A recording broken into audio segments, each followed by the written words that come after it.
आजकल के Indian youth को यह लगता है कि इंडिया ने आखिर टेक्नोलॉजी में दिया ही क्या है, तो थांबा। सबसे पहले है यूएसबी, जिसकी फुल फॉर्म है यूनिवर्सल सीरियल बस।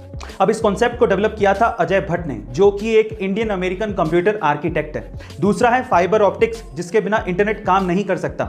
इस कॉन्सेप्ट को डेवलप किया था नरेंद्र सिंह कपानी ने, जिन्हें फादर ऑफ फाइबर ऑप्टिक्स भी कहते हैं। और तीसरा और सबसे इंपॉर्टेंट है वायरलेस कम्युनिकेशन, जिसके बिना आपका मोबाइल, टीवी या वाईफाई काम ही नहीं कर सकता। और इस कॉन्सेप्ट को डेवलप किया था जगदीश चंद्र बोस ने। कई लोग इतना दिमाग कैसे लगा लेते हैं, समझना बेहद मुश्किल है। ऐसे ही दिमाग लगाया एक चाइनीज आदमी ने। उस बंदे ने एक फ्लाइट का फर्स्ट क्लास टिकट खरीदा, जिसके साथ में वीआईपी लाउंज का एक्सेस और उसका खाना एब्सोल्युटली फ्री था।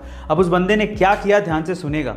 वो सबसे पहले वीआईपी लाउंज गया, वहां पर फ्री का खाना खाया और उसके बाद अपनी टिकट को रीस्केड्यूल करवा दिया।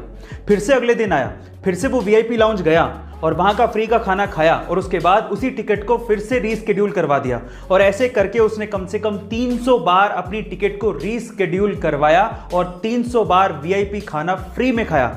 और हद तो तब हो गई जब उसने उस टिकट को फाइनली कैंसिल करवा दिया और उसको सारा का सारा अमाउंट रिफंड मिल गया। हद हो गई। आजकल तो बहुत सारे मोबाइल अच्छी टेक्नोलॉजी के साथ सस्ते दामों पर अवेलेबल हैं, लेकिन क्या आप सबसे पहले मोबाइल के बारे में जानते हो? चलिए मैं आपको बताता हूं। एक्चुअली सबसे पहला मोबाइल आया था 1983 में, जिसका नाम था डायनाटेक 8000X। अब इसकी खास बात क्या थी? इसकी खास बात यह थी कि यह मोबाइल 10 घंटे में चार्ज होता था। और उससे भी बड़ी बात यह थी कि 10 घंटे चार्ज करने के बाद भी इसकी बैटरी लाइफ सिर्फ 30 मिनट की थी, यानी कि हर 30 मिनट के बाद इसे फिर से 10 घंटे के लिए चार्ज करना पड़ता था। और सबसे बड़ी बात थी इसकी कीमत। इसकी कीमत लगभग $10,000, यानी कि आज के समय के हिसाब से लगभग 7 लाख रुपए थी। Oh my God. आईएएस के इंटरव्यू में गजब के सवाल पूछे जाते हैं, जो कि दिखने में शुरू में आसान लगते हैं, लेकिन उनके जवाब सिर घुमा देते हैं। उन्हीं में से एक सवाल है कि आप 80 में से 8 कितनी बार घटा सकते हो? सवाल को ध्यान से सुनेगा।